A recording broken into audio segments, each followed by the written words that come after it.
The Army and Navy found out that two brothers and their two wives were reunioning, and that was too good a thing to let happen, and they shipped both of us out in opposite directions.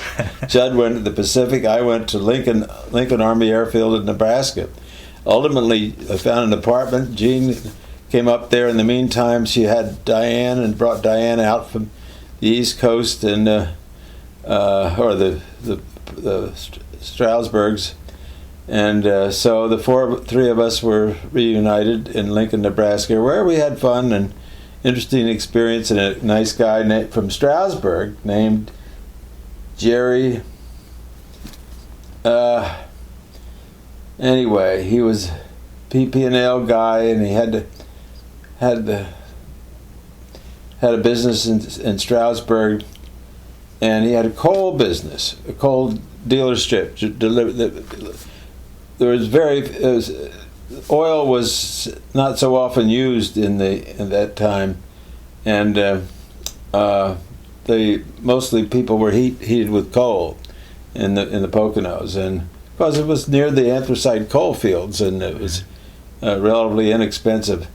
And anyway, Jerry was a Navy officer, and he was teaching at a Navy school at the University of Nebraska in Lincoln, and so we met up with him and had some nice reunions of the Stroudsburg people, and I used to meet a lot of friends. We all did the same thing in Lincoln that I had done at. I was a clerk typist that I'd done at Salt Lake City, and so that was a good experience. And then from there, I was discharged through that I've explained already at Indian Town Gap. And then there were some other bases that I also touched on. I think Jefferson Barracks, Missouri, which is outside of St. Louis, when I washed out of cadets at Nashville for lack of depth perception.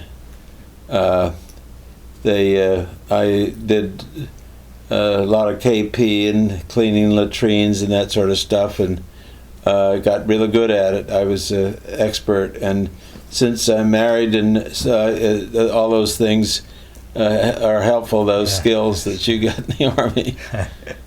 We were talking about when you were at Philadelphia at law school, and we were talking about Chet a little bit. Do you remember at all that you were down there at the same time in Philadelphia? No. So you were not there at the same time? No. So he was all finished. He was back here as a lawyer. A lawyer. He was admitted in 1947 to the bar. I was admitted in 50, just 3 years after his admission. And but some weekends in the summers, I'd work in the law office, and so I learned a lot about the law as a practical matter as well as a theoretical matter in law school. And so that was helpful to me in the later years. I had kind of a running start. I knew real estate law very well. Mm-hmm. Well, should we talk about your law career then from 1950 on? Sure. I was admitted in May, and my dad moved my admission of 1950, and my brother was there, of course, and his wife. My brother and I married sisters, and that we had a nice family reception afterward, and we settled down. First, we lived in our respective houses. Her name was Harrison, and she had a house on 6th Street, North 6th Street, at the corner of Sarah, which is now the PNC Bank, and that same building, they've expanded it and modernized it, of course, and it was a beautiful home, and they had extra room. And then my house was on South Green Street, 128 South Green Street, at the very near the East Stroudsburg University now. The house is still standing at the top of the hill. And then we've got an apartment, the Hillcrest apartment. Just shut it off for a minute. Okay. There's something I want to get out. All right. We're recording again. Okay. We looked for an apartment and around, and we found one in Delaware Water Gap. It was called the Hillcrest Apartment. And actually, it wasn't at the Hillcrest, a Hillcrest. I don't know why they call it that. It was a red brick building, which was on the street that leads down past the Shawnee Press, the former hotel, from our church, the Church of the Mountain in Delaware Water Gap. Towards the train station? Towards the train station, just straight downhill. Part of the street's there, and it's a dead end, I think. It's a dead end now, yeah, where the jazz festival is, and where. Right. It's it was on past the location of the jazz festival. Okay. And it was on the right-hand side, going downhill. Mm-hmm. And below that, of course, the street wound down. There was a sharp kind of hairpin turn almost, where it dropped down a steep little hill to the railroad station. This was before that, and is now where the toll plaza is located. Mm-hmm. They exercised the state highway department, eminent domain there, and for another building, and they took down, and but Howard Kuiper owned that. He did several buildings in addition to his large commercial laundry and business that he had in Stroudsburg, just near Williams Street and 10th Street in Stroudsburg, South 9th Street. Anyway, and his son, one of his two sons, Ward Kuiper, was a very good friend of ours, and he and his wife and their first child had the one first floor apartment, and Jean and I and Diane had the other first floor apartment. And Diane is still small. We didn't have our son John yet, and we had a nice time down there. We had some nice parties. There were a lot of young couples in that apartment, and we had all common interests. And there were some problems, like we didn't have a door on a bathroom, and when we were entertained my parents, my father thought that was bad. We should have a door on the bathroom, especially it opened right out on the small living room.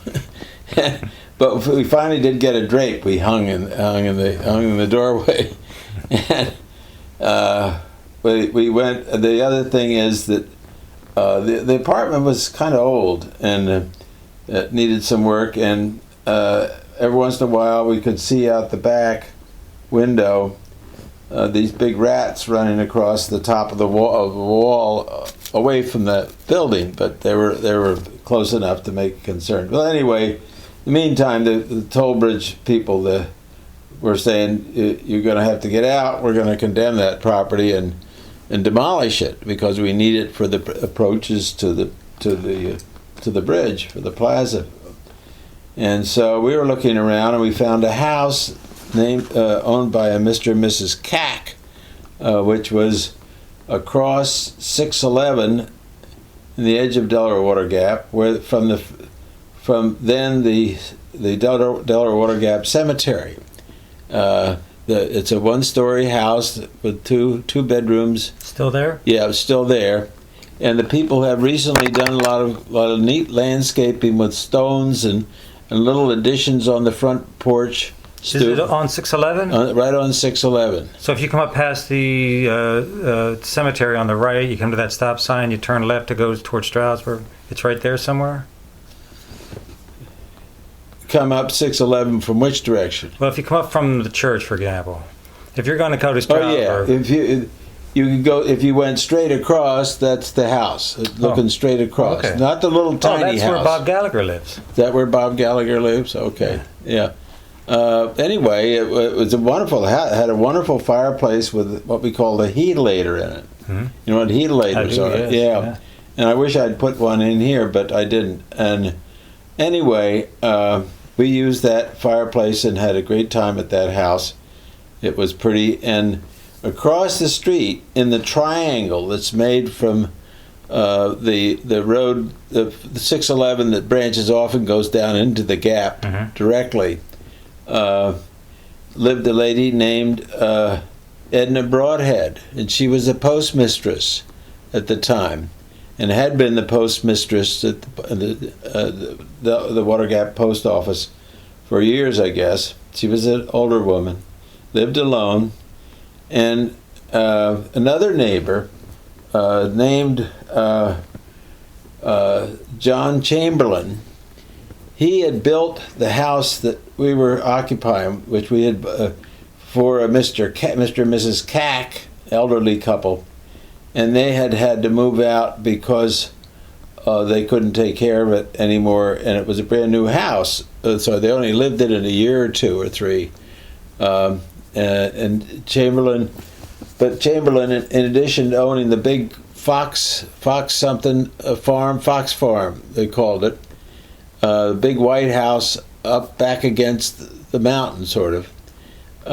He had a farm with sheep.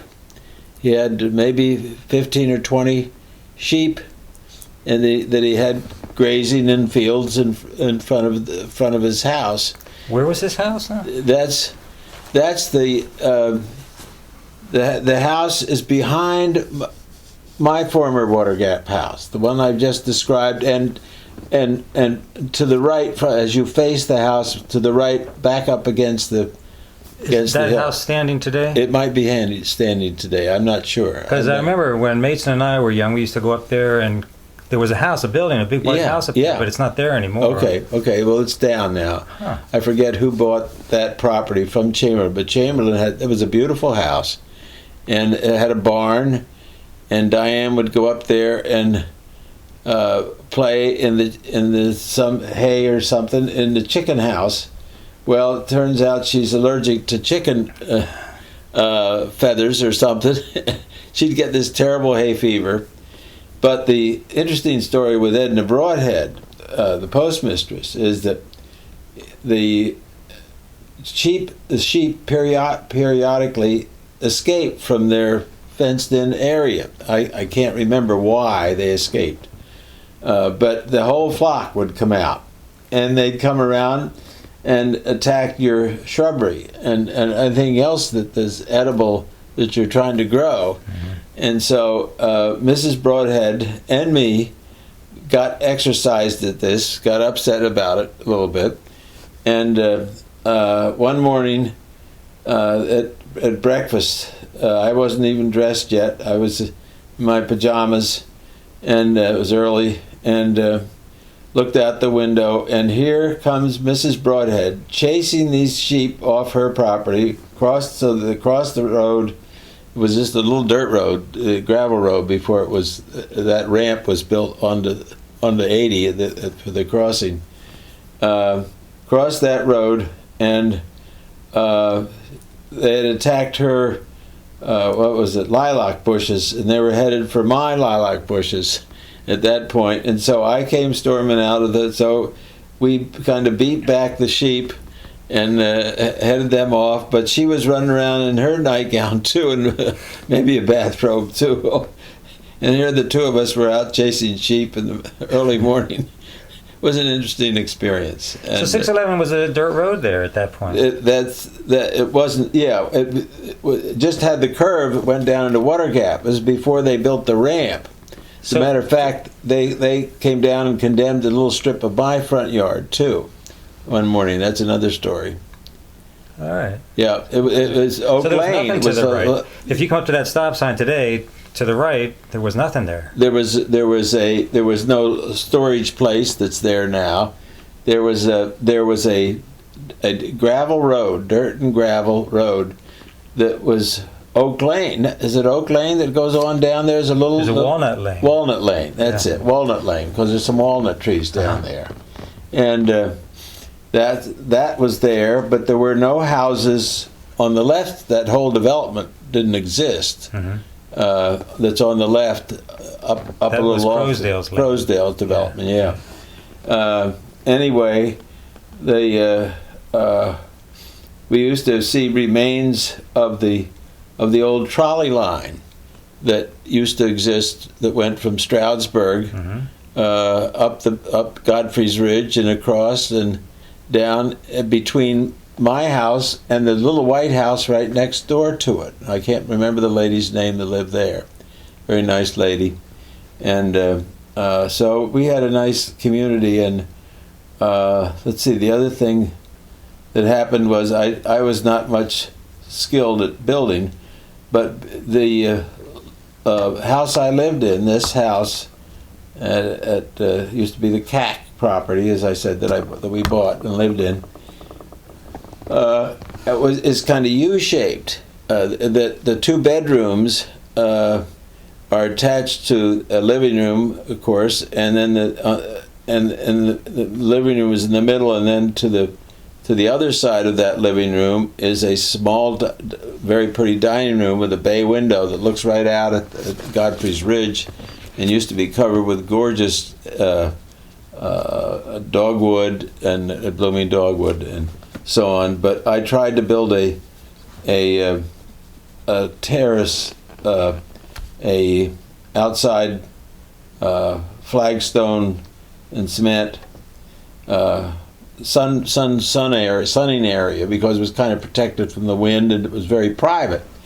And I slaved at this, and it was the hottest day of the year. It went up to about 105, and I had ordered poured cement to come down there. And there I was, just not knowing very well. I had a whole bunch of flagstones to set in there. And I got desperate. I worked so hard because cement's very heavy to push around, especially when the temperatures, and it's setting up really fast. And I called one of my buddies, or two of them. One of them came down. This was on a weekend, I guess.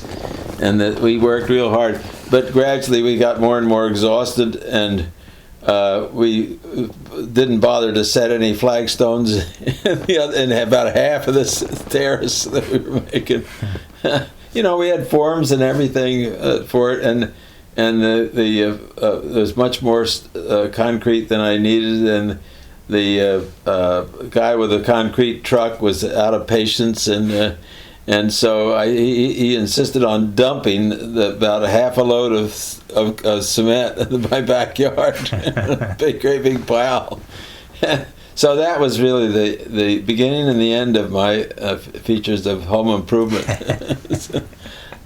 We had fun. We had a great time at a garden there, and I put up a backboard with a basketball, and the neighbor's child. There was another house to the north of my house, right to the north. They were close neighbors, good friends, and they had a boy, a young teenager, maybe 14 years old, 12 or 14, and we'd shoot baskets at my backboard, and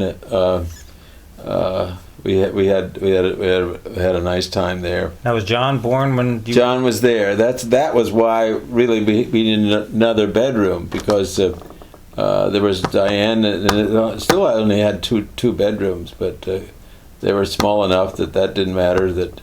But we needed the space. That was why we knew we had to get a larger house, and at that point we started thinking about Twin Hills, which is a development just west of Stroudsburg, and was already begun by my brother Charles Bensinger and Holt Wyckoff. And they were very close friends, and they bought the 64 acres here from Howard Kuiper, the same guy who owned that apartment. He owned this, and this was unimproved, leftover edges of grape vineyards, and that's why they had a big concrete tank up on the hill. They would pump water up to that, and then gravity flow it down to water their grape arbors and stuff that they were around here. Out in the fields were some of the vineyards, and they developed this property, and lots were bought. They sold me a lot. I suppose I got a family discount of some sort. There were, for instance, the Kuipers came here too from Delaware Water Gap. They built their house, which is right next door. You can see it looking out this window. Mm-hmm. And that was Ward Kuiper's house. And then Holt Wyckoff built in it, and so did Chud Bensinger. They built just off Tanite Road, which it adjoins Tanite Road, and we designed this house. I just studied a whole lot of house plans and so forth, and then we I did some drawings pretty much to scale and dimensions, and figured out with the furniture we were going to need, and where there was room for the furniture and the beds, and then I took it to an architect. It was called Rinker, Kiefer and Rake, and they refined it. They drew up plans and specifications, and actually we got bids, and Charles a contractor named Charles Frank actually got the low bid, built the house, and we've been very happy here. So the germ of the idea of the layout came from you. You designed it. Yeah. We made some mistakes. One was the bathroom's too small. By today's standards, a very tiny bathroom on the first floor. But we have 2.5 bathrooms, and of course, the front door we rarely use, especially in the wintertime. It makes a lot of extra shoveling. And we would have done that a little bit differently. But other than that, it's perfect because we can shut off virtually the upstairs. We have a bedroom and a half downstairs, and a bath, and a kitchen, and a living room. And this is great. This is all you need. Do you remember what year roughly you moved over here? Yes, exactly, because it was the year of the 1955 flood. And that's so I was in Water Gap before up to that time, and we moved directly from Water Gap. We moved in here right after the flood. 55. Peggy was born.